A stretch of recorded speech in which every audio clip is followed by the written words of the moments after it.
Yo, what's up, everybody? This is a special edition of Iron Sharpens Iron Soapbox, the interview edition. I'm your boy, the Brick Slinger, I'm Mr. Analytical. and yeah, Chris Sanders. yes, right. This brother right here is Chris Sanders, aka Chris Style, and we about to be amazed. So, first things first, Chris Sanders. I would like to know, where does Chris Style come from? I used to go by rap name Retina back in the late '90s or early 2000s. Actually, it was the Underdog, and then it went to Retina, which is an eye, and it was like a metaphor. And it took so long to explain the rap name that I just had to kind of give it up. But it was like, the Retina takes in images and then switches it. So basically, people give me negative images and say, you can't do this, you can't do that. And I switch it, turn it upside down and say, I can do this and I can do that, stuff like that.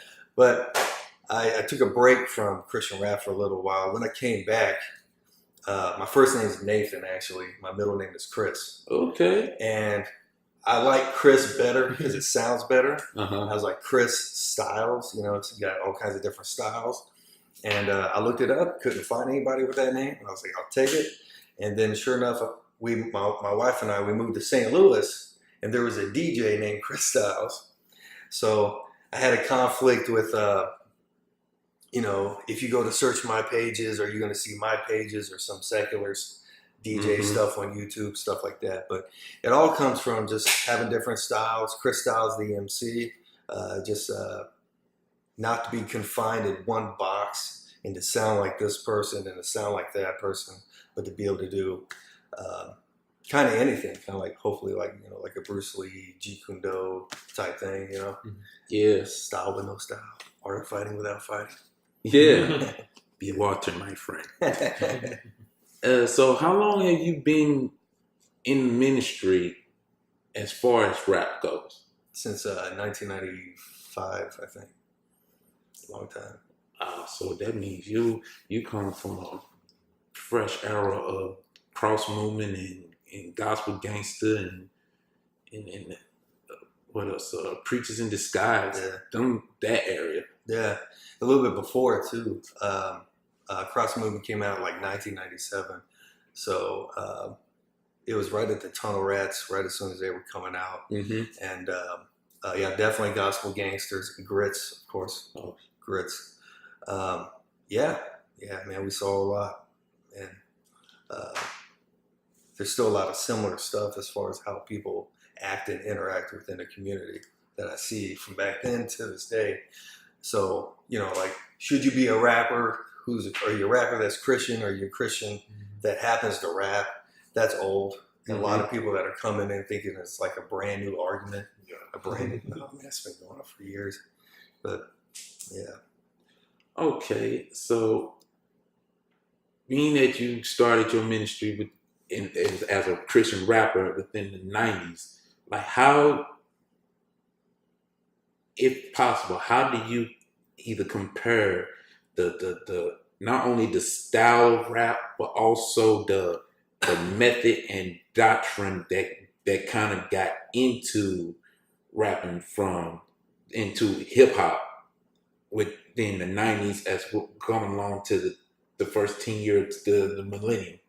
How can you, if you can, compare the two? Yeah. There's many ways to look at it. The 90s as a whole with hip hop was just much more creative, in my opinion, as far as like rap. I mean, besides like if you talk about secular rap, like Wu-Tang, of course, Eminem came out at the end, but even with the Rakim still coming out of the 80s into the 90s, just style upon style, just all kinds of different flavors. Think Busta Rhymes when he first came out, leaders of the new school, he came from them. And Christian rap had that a little bit, but they lacked good beats. So I'm not going to really name names because I never know who will watch, but they just struggle with the beats. I mean, the world, like Tupac, All Eyes on Me, that whole album. Chronic with Dr. Dre, Snoop Dogg, and you go down the list. Mm-hmm. Wu-Tang, 36 Chambers, keep going down the list. Rakim, Paid in Full, and all this other stuff. So they all had these really good beats, but Christian rappers could rap really good. They just lacked the music. As far as ministry, Christian rap was a lot smaller. There wasn't a ton of fans. There were fans in like spurts in major cities. So you can actually go out more often than now and actually hang out with the rappers. So like for instance, Grits would come into Kansas City, or we would meet them. My wife knows about this more than me, but you could go out on a mission with them and actually go out and eat with them, talk with these rappers, hang out with them more often. And I'm sure Lecrae and them still have time to do that today, but back then it was more personal. There wasn't so many fans that you had to navigate through. There wasn't Facebook pages. There wasn't the Twitter accounts, the social media, the internet. You couldn't hardly find stuff like you can today on the internet. So as big as the Tunnel Rats were, as big as Grits were, they didn't have the Reach Records. They didn't even have the cross movement access that in the thousands when that came in, that they had when we got on the internet. And the internet just exploded, and all of a sudden you can reach everybody. Mailing lists on your email, so you go and you sign up and say, I'm a fan, subscribe. All of a sudden you're getting all these emails from Reach Records, which is awesome. But that wasn't for Grits. They didn't have that, so they had an uphill battle more than today.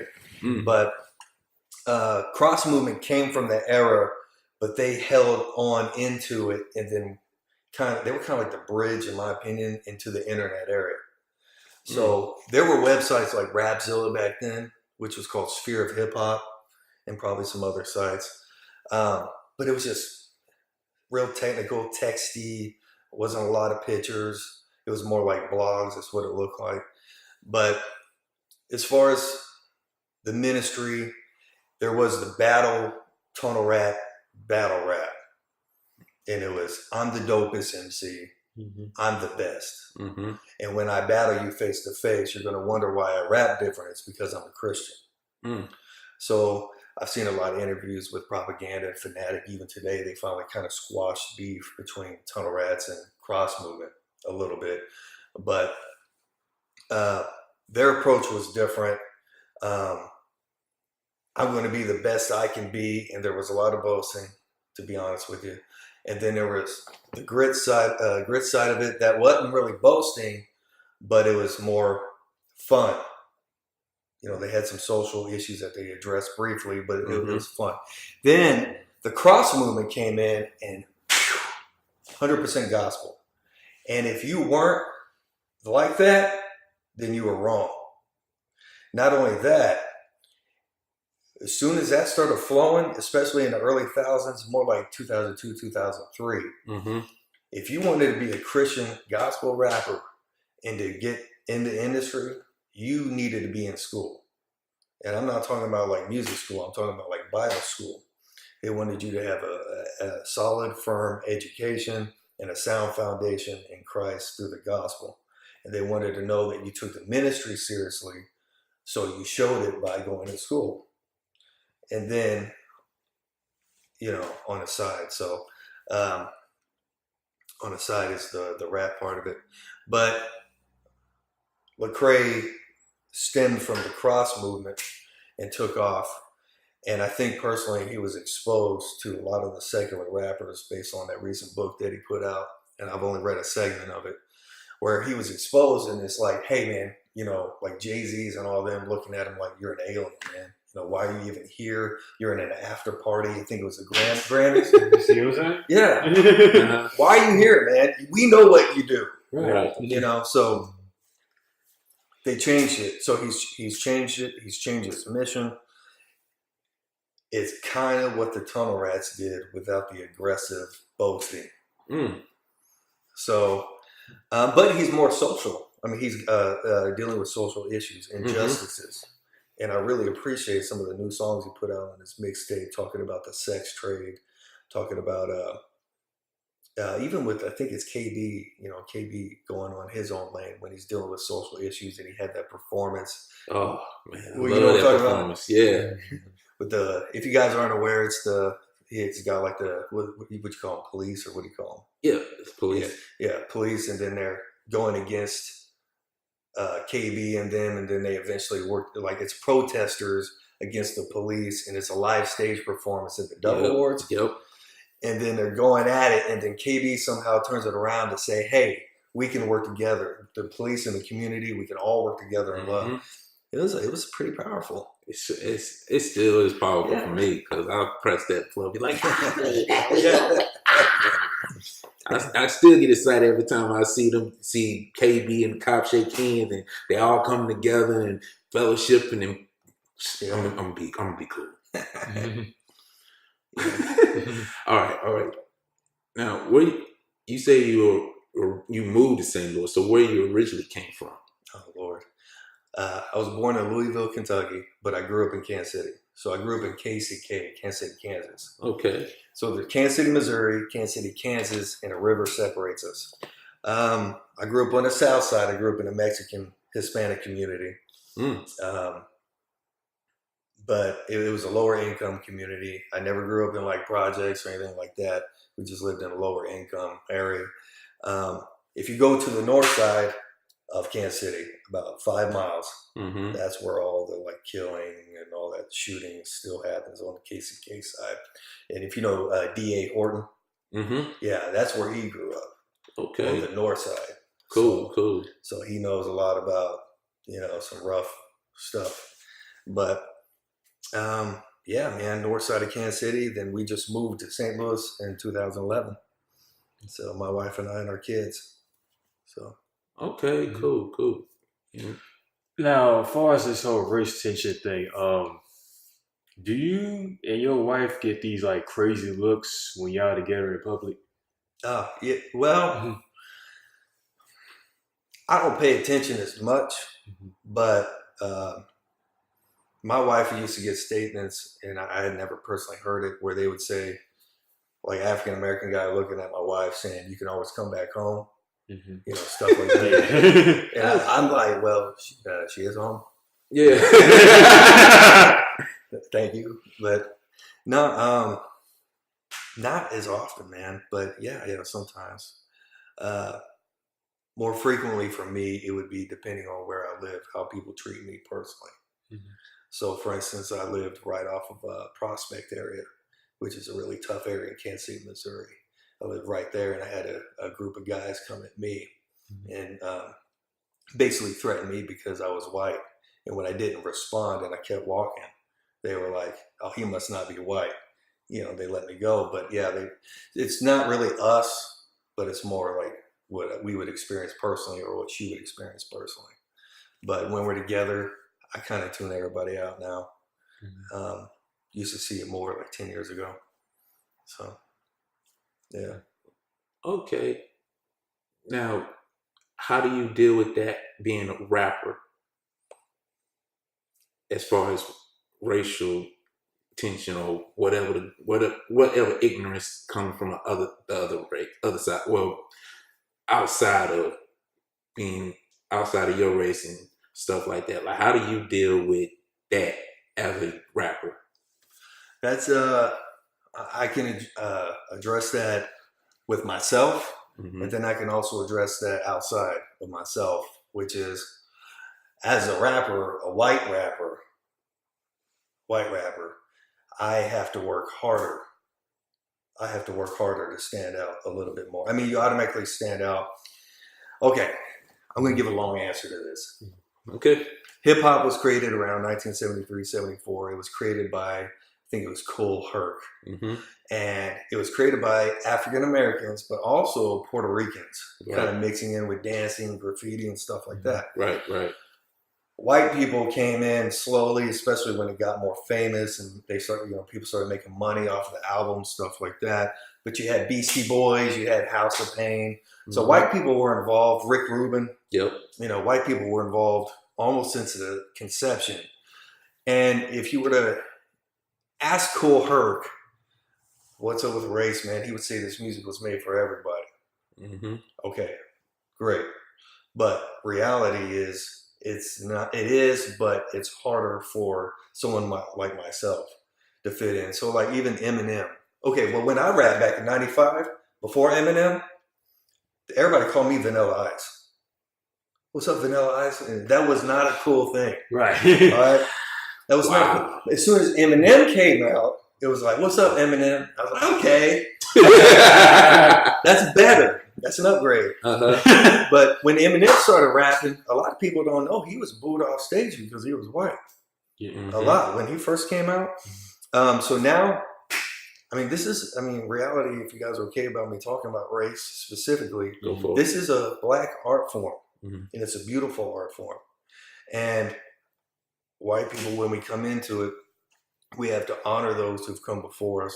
We have to honor the art form, and we have to put in our own work and our own signature sound. And we also have to work at perfecting it.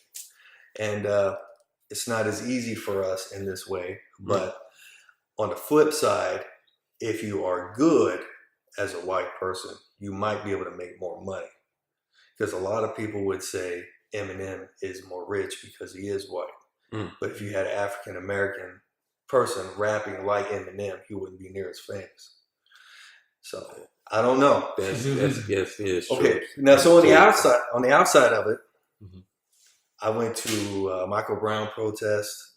I even went to a protest after the verdict when they said the policeman was not guilty and they were shooting tear gas at us. Uh-huh. I actually have it on my YouTube page, Chris Sander YouTube page, plug. Then Get it. Get Check it. Yeah. I'm standing next to what is that dude's name, man? He's an East Coast rapper, kind of new still. Shoot, that's a lot of them. Yeah, it's not Drake, of course. He's Canada. Right. J. Cole. Oh. I'm literally standing this far, practically, maybe a little further back from J. Cole. J. Cole snuck in through Ferguson and drove in and talked to the whole community. I have it all on video on my YouTube page. Okay. And then they lead a prayer circle and everything else. Oh, that's cool. So I made it my goal to address that because my kids are half black, half white. Mm-hmm. And one of my kids are darker than the others, that you can't even tell that he's white. I'm concerned, just like everybody else should be, that maybe one day he'll step out with a toy gun and get shot. Or maybe one day he won't have anything and he'll get pulled over and he'll get shot. I have to think about that stuff. Or I have to think about, what if my kids are rich, especially here in St. Louis?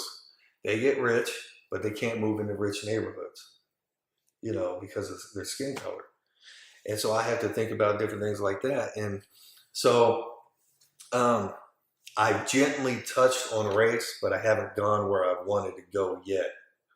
Because I don't know exactly how to approach it yet. And I haven't come up with the right song to really approach it. But I am concerned about the police shootings. I'm concerned about it. It's been going on since many years, Look this up, guys. Amadou Diallo, late 90s, New York, immigrant, shot over 40 times, unarmed by the police, shot by the police. Amadou Diallo. It just doesn't stop. So, that's the next stage. That's where Lecrae's going. That's where KD's going. They're gently trying to put it in where we can address these issues because a lot of the white churches still don't recognize it. Mm-hmm. And it's just like how it was with the Vietnam War. When you had the Vietnam War, it was like, oh my God, okay, so we're over there fighting Vietnam, great. But as soon as we saw the videos of Vietnam on TV, mm-hmm. as soon as we saw a live footage, now I wasn't alive then, but as soon as we saw live footage, all of a sudden we started protesting. We were like, we don't need to be over there. Our soldiers are dying. Mm-hmm. So as soon as we get these cameras, and I'm filming this, and it's undeniable, it's all over YouTube, it's all over social media, now it's on the news. This stuff is what changes people's hearts and minds because they can actually see it. And people, even like D.A. Horton, which I just brought him up earlier, people are trying to address it now because the white community, especially in the church, are still trying to stay away from it. But it's a part of Christianity. Mm-hmm. It's a part of all men are created equal. True. It's a part of our Bill of Rights. It's a part of our Constitution. And as Christian, especially as white Christian churches, you have to make sure that we address these social issues, not just abortion. Did you guys see the abortion people outside? There's people outside protesting abortion right now. God bless them. But we have to address this, because if you truly believe in equality, if you truly believe that Jesus would want all of us to be treated like, hey man, I'm going to treat you like I want to be treated, then we have to address these issues. We can't pretend they don't exist, Mm-hmm. because I'm only caring about how I feel. But as soon as I see that you're being hurt or you're not being treated equally, and I recognize that, that's going to make me uncomfortable. And it's either going to hurt me and I'm going to do something, or it's going to hurt me or make me feel uncomfortable where I'm going to hide from it. So it's my obligation especially as a white, Christian, church-going, Christ-fearing individual, to make sure that I do whatever I can to make sure that we're all together. We're all being treated equally, and it's our obligation. So it's an extreme example, but if there's a guy standing across the street and he sees a lady across the other side and she's getting raped, and he doesn't do anything about it, he's basically just as guilty if he doesn't try to stop her. And it's our obligation here to do that, to do something about it. Or we're just as guilty as the people that are discriminating against other people. We're just as guilty as the lawmakers, and making laws, making longer prison sentences for those who have regular non-violent drug offenses. Mm-hmm. And you know that. So I can go to jail for 20 years for having some crack, but I can go to jail for 8 years for killing somebody. That's not fair, man. That's not really. So, yeah, man. Yeah, and as far as the cop brutality situation, I has got through talking to a cop when I got off work one night, and I asked him what's going on with these police shootings across the world, and he gave me something that a lot of people don't even know. Like, the first thing that came out of his mouth was this: as far as cops shooting like mentally challenged people, a lot of people don't know is what he told me was a lot of these mental institutions are shutting down. Mm-hmm. And they're releasing them onto the public, not knowing that these people are mentally challenged. Wow. That last part, if you don't mind, mm-hmm. is partially right. Because I worked in mental health for 8 years. Yeah. So you don't mind to interject. Go ahead. The community around them might not know. Mm-hmm. So they are taking these institutions, like I've worked at too, and there's a massive move to get them in residential care, 2 to 3 people in one house, clients that have mental illnesses. Now the community around them might not be aware that they're there, and some of the police might not be aware, but there's staff there that's supposed to work with them, and then there's agencies that take care of them. But yeah, and some of them have aggressive behavior. I worked with one individual. I can't, because of HIPAA laws, I can't give names, I can't give locations, stuff like that. One individual that used to hit us in the face constantly, man, coming at us, man. It felt like a Rocky movie. I felt like, I see 3 of them. Hit the one in the middle. No, you can't hit back. But I said, hey, man, do not move this guy out in the community, man. Don't move this guy out. And they moved him. He took a dog and slammed it on the ground and killed the dog, man. Dude. So, but there's a lot more victories, a lot more success stories than there are stories like that. Mm-hmm. Majority of the people that move out in the community are fine. They're cool. But there are those extreme situations. But he's right. So when the cops come, a lot of times they don't know they have mental illnesses, if that's what he meant. Yeah. So they'll show up, and the guy's going, trying to hit somebody, and you think he's a regular person. But the police, in my opinion, they're shoot first, ask later, mm-hmm. or they're shoot to kill, maybe because they're afraid of getting sued, is wrong. You can, if you're going to shoot somebody, you can shoot somebody in the leg, man, and that will stop most people. Exactly. Exactly. Yeah. So, And another thing he said, and he was completely honest, like the whole selling drugs, cocaine thing, right? That doesn't happen around Fairview Heights, where I live at, oftentimes. Like, if anything, like he said, if people do sell drugs, it's usually their apartment complexes like across the street from you. And that's only like maybe 1% of the time. The reason why white officers go to black communities because that's the majority of the crime is headed in. So of course they're going to target that community. So yeah, that's a big problem too. And one thing people have to understand is that it's not because it's black communities. It's because it's poor communities. So if you have a poor white community, you're still going to have drugs.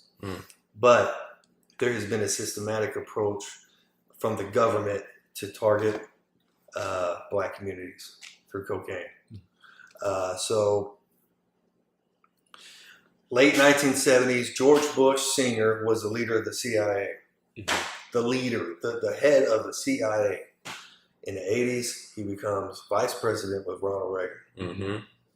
1982, Bush Sr. leads a war against drugs. Head of the CIA before, now he's vice president. War against drugs. The same year, Rick Ross gets drugs from the CIA. Not the rapper, the actual Rick Ross. Google him. Not the poser. Yeah. But isn't that interesting? The same year they have war on drugs from a guy who used to be the leader of the CIA, now is having a war on drugs, and now the CIA is providing drugs to take into black communities in California and networked throughout the United States. So, and then there's been CIA operatives in the late 90s that have come out and said that I think Bill Clinton, and George Bush Sr. were in on it, where they've had stations in Arkansas, where they've had planes fly in and out. Might have been from Nicaragua. I can't remember where. That's like within the South American area? Yeah, well, yeah. Okay. Yeah. And maybe Brazil too, but planes flying in and out to Arkansas. And then they networked the cocaine out. The government's been doing this all, a lot of it. And so there's been a systematic approach and attack against the black community, and it's targeting poor areas. And it's been other attacks against the black community. I personally think abortion is an attack against the black community as far as Planned Parenthood. Oh, yeah. That's definitely been acknowledged for a good while. It's just that folks want to put the cover on it and think it's going to go to sleep. Yeah. Look up Margaret Sanger. Yep. Google. But this is some deep details that I don't know about you, but I'm definitely gonna take heed to this and go on and check this stuff out. And hopefully you all do the same thing. And also one thing, and this gonna hurt somebody's feelings. Only on the soapbox. Everybody know Jesus got crucified by the Romans, right? Right. And correct me if I'm wrong, most of the Romans were white descent. Yeah. For the most part. For the most part. Mm-hmm. Now, what people fail to realize that people will blame the Romans in every situation as far as pointing the fingers at him. He was a bad guy. They crucified him on the cross. But if you reread in Matthew, they just carrying out orders from the people. Mm-hmm. From the black people, the Pharisees, the Hittites, the Israelites, because they ain't like what Jesus was doing. Come on, man. Come on. So what they do, they have set up to where he get arrested and blame it on the Romans to crucify him. Mm-hmm. To make it seem like it was completely Romans' fault. And if you keep reading Matthew, what did that Roman leader said to Jesus before he was crucified, "I'm wiping my hands clean to Pilate, this." Pontius Pilate. Oh yeah. Yeah. See, folks don't want to hear nothing about the gospel nowadays. They want that sweet, sweet sugar, what they call it, sweet tooth type of gospel. Oh, Jesus died for you so that you can live. Now, how's that for black on black crime? Ooh. Man. I'm gonna be cool. Anywho,